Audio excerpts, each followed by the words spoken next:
when Broken Hope formed, we formed that band and named that band right as we were graduating high school.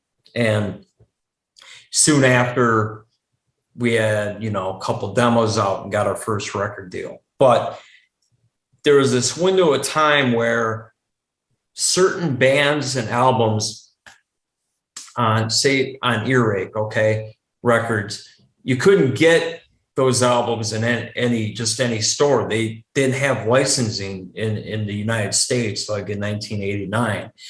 We would have to buy Altars of Madness or Terrorizers World Downfall or, Entombed, Carcass, Paradise Lost's first album, Lost Paradise. Those were imports and they cost a fucking fortune back in the day. Be like $30 back then for a CD. But crazy. By that time, I was working and graduated high school. So what money I could save, I would buy all these import CDs. And that's how I turned this stuff on to Joe, because Joe didn't have the means to go buying a bunch of import CDs. So it was a cool thing because Joe turned me on to bands I didn't know about, and I turned him on to this stuff. So when we started Broken Hope, we were like really into Death and Obituary's first album, Slowly We Rot. And it was Ross from Immolation who one day gave me via mail, he made me a cassette of all these bands that he had music from.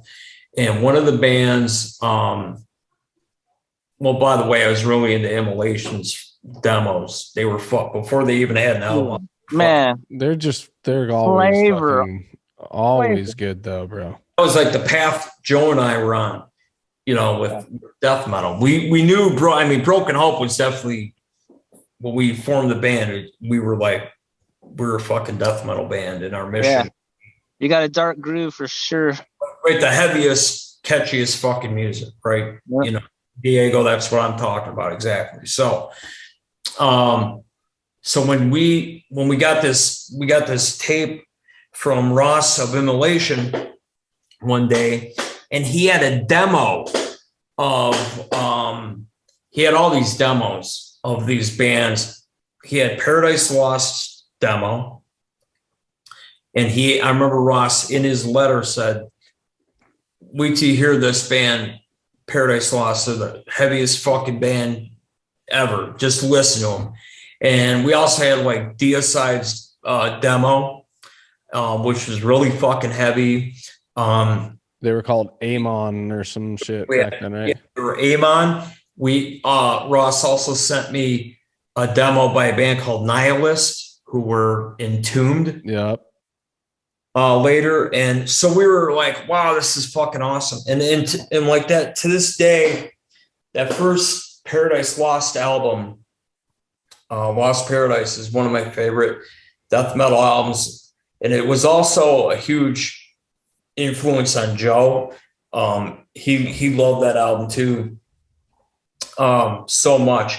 And when we were doing our first demo and writing more and more original music, I distinctly remember Joe and I talking about vocals and his vocal approach. And at the time, you had David Vincent, you had Jeff Walker, and you had John Tardy of Obituary and Chuck Schuldiner. These were like quick references of like brutal vocal style, this and that. Well, and Bill Steer and the drummer for Carcass too, but they had like their harmonizers as opposed to their natural vocals. In fact, that's why I mentioned Bill Steer with Jeff Walker, because Bill would do those sick, gurgly, real. Right. Joe and I would be like, "What the fuck did he just say?" Well, I know. Cool. And then the drummer comes on. Exactly. I love that shit. So good. So Joe, in his wisdom and working on his craft, he was like, he never took like vocal lessons or anything, but he got these tips on I think his mom had some kind of experience with singing, and she had said, sing from your diaphragm, not your throat, and this and that. Gave him just some tips, and he really took that to heart.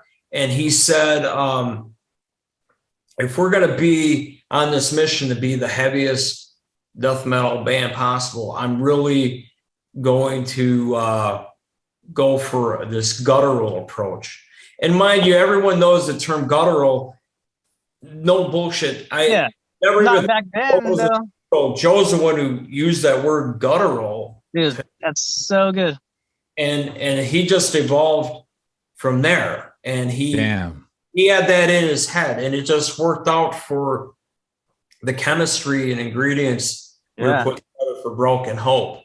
He's got that fat beard too to make him all right. Quick side note, I'm listening to Lost Paradise right now, and what the fuck? This is like so good. And I'm like listening to the song Paradise Lost. The whole fucking album, man. It's so good. I'm like, what the fuck? The fucking shit. Paradise Lost, each album like Madonna, so separate. Nothing like that first album, and it's very special, man. It's crazy, man. It's like right in the same vein as everything that was coming out, but a way different, a little darker, adding the like weird dark harmonies and dark riffs in the background and shit. They toured with Cannibal or something too, didn't they, back in the day? Who, Paradise Lost? Yeah. I think they toured with Morbid Angel. Oh, more? Okay, that's what it was. Yeah, for Blessed Are the Sick, yeah? And Creator too. They were on the Coma Souls. Yep. So, anyway, I saw that shit too. That's kind of how my listening for pleasure and seeking heavier and heavier music went hand in hand with what my personal tastes were, what I wanted to listen to as a fan and what I wanted to pick up as a guitar player, at the time. Again, late 80s, early 90s. And